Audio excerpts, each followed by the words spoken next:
E aí pessoal, tudo bem com vocês? Sejam bem-vindos a mais uma aula de História. E hoje iremos dar continuidade com os pensamentos iluministas e liberais no século XVII. Quer dizer, XVIII, no século XVIII, corrigindo. Então pessoal, em outros momentos eu expliquei para vocês um pouco da formação da monarquia absolutista e um pouco, das raízes do pensamento iluminista e liberal. Esse pensamento, essa contestação, ela surge exatamente da opressão do sistema absolutista. Os reis absolutistas tinham todo o poder em sua mão, poder político, econômico, até religioso também em alguns casos, e eles proibiam, a população em geral de fazer determinadas coisas.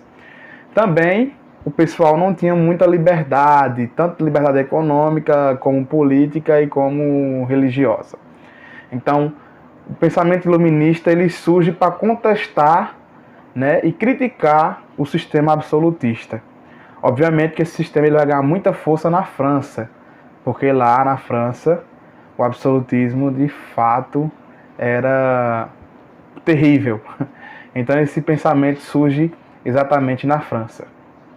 Então os iluministas eles passam a defender que o governante ofereça à população liberdade religiosa, liberdade de expressão, oportunidade de participar na política.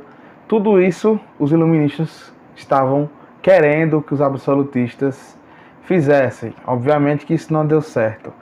É importante falar para vocês que os princípios básicos do pensamento iluminista e liberal são exatamente a liberdade e a igualdade.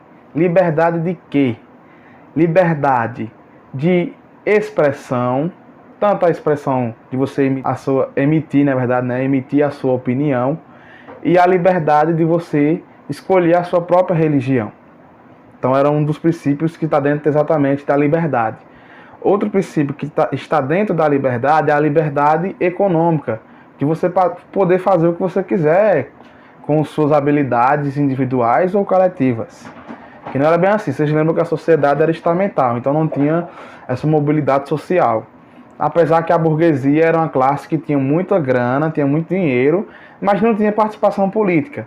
Então eles também queriam a liberdade política, entenderam? Para exatamente estar participando ativamente na política e trazer propostas que venham a solucionar problemas.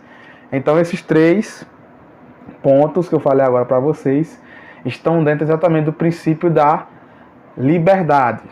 No princípio da igualdade, eles queriam que todos os seres humanos fossem tratados de forma igualitária perante a lei, que não tivessem privilégios de determinadas classes. E a lei ela tem que ser aplicada de maneira igual para todos.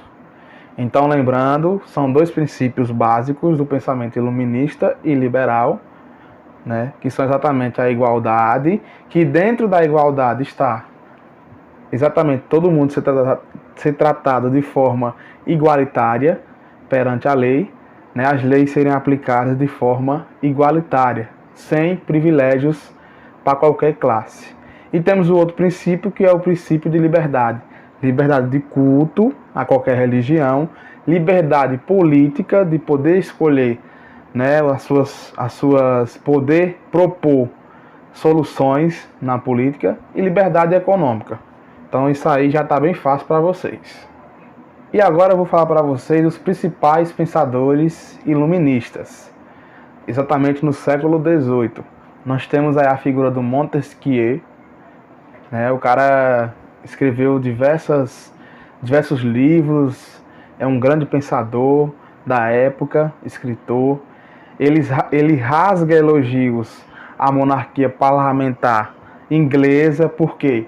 Porque o poder não está somente na mão do monarca, e sim ele está dividido para outra parcela da população. Então ele elogia essa monarquia parlamentarista. Outra coisa que o Montesquieu fala, né, escreve, é exatamente a tripartição do poder. Dividir o poder em três: legislativo, executivo e judiciário. Esses são poderes que vocês conhecem até hoje. Legislativo seriam os nossos, trazendo aqui para a floresta, né? Para a floresta. O legislativo seria os vereadores que vão criar a lei. O executivo seria o prefeito ou a prefeita que vai exatamente executar as leis que os vereadores colocaram, né? Propuseram. E nós temos o judiciário que vai exatamente julgar os crimes tanto da sociedade civil como da sociedade que participa da política. Da política, né? Enfim, então são três poderes que o Montesquieu e outros pensadores vão defender, que é exatamente para tirar o poder das mãos do monarca, do absoluto, do absolutista. Então, para fixar na cabeça de vocês, os três poderes que foram, né, pensados por Montesquieu e outros pensadores: legislativo para criar as leis, executivo para julgar as leis, para executar as leis, e o judiciário, que é exatamente para julgar se houve uma violação ou não dessas leis. Entenderam então, né? Perfeitamente. O próximo pensador iluminista é exatamente o Rousseau, que é o cara que fala que o homem nasce bom, né? Nasce bom, e a sociedade modela o seu caráter ou corrompe o seu caráter, né? O torna mal ou bem. Não, e torna mal no caso, né? Então ele diz que o homem nasce bom e a sociedade é quem corrompe o ser humano. Não sei se está muito correto isso, mas era o pensamento dele. Outra coisa que ele, né, escreveu ou propôs foi exatamente a questão do contrato social. Como seria esse contrato? A sociedade civil iria fazer o contrato social com o governante, na qual o governante teria que oferecer tudo de bom para a população. Resumindo, tudo de bom, eu digo assim, oferecer as coisas básicas para a população. Então eles iriam viver em harmonia. Tudo que a sociedade pedisse ao governante, ele deveria atender sem fazer biquinho, sem estar com raiva. Ele deveria atender todos os pedidos da população em geral. Se a maioria quisesse, ele deveria obedecer exatamente isso. Então esse é o pensamento do Rousseau. Outro pensador iluminista é o Voltaire. Esse cara aí, ele foi perseguido a sua vida inteira quando ele começou a publicar. Ele é um dos grandes colaboradores da nossa enciclopédia. Ele consegue juntar, né, colecionar vários livros e divulgá-los para tornar mais fácil o acesso da população das ideias iluministas. Ele é um cara que vai propagar exatamente as ideias iluministas através da enciclopédia. A famosa enciclopédia que todos nós conhecem, que deu, né, origem a vários outros, links. Temos a Wikipédia, que é um site de informações, várias outras coisas.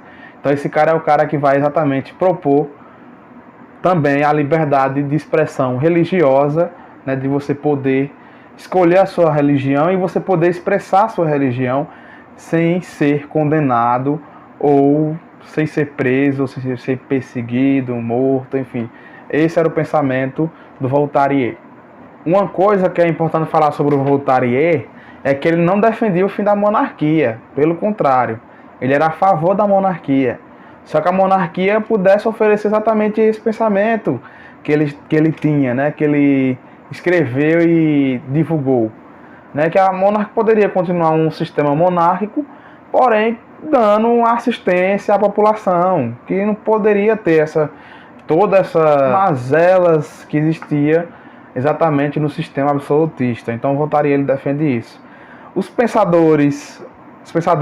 seguidores dessa ideia do Voltaire ficaram conhecidos como os déspotas esclarecidos, que é exatamente a junção, né, a fusão do absolutismo com as ideias liberais ou iluministas. Eles se juntam numa coisa só e eles são conhecidos como os déspotas esclarecidos. E isso aí é tema para outra aula, Tá certo? A nossa aula de hoje termina por aqui e agora eu vou passar a atividade para vocês.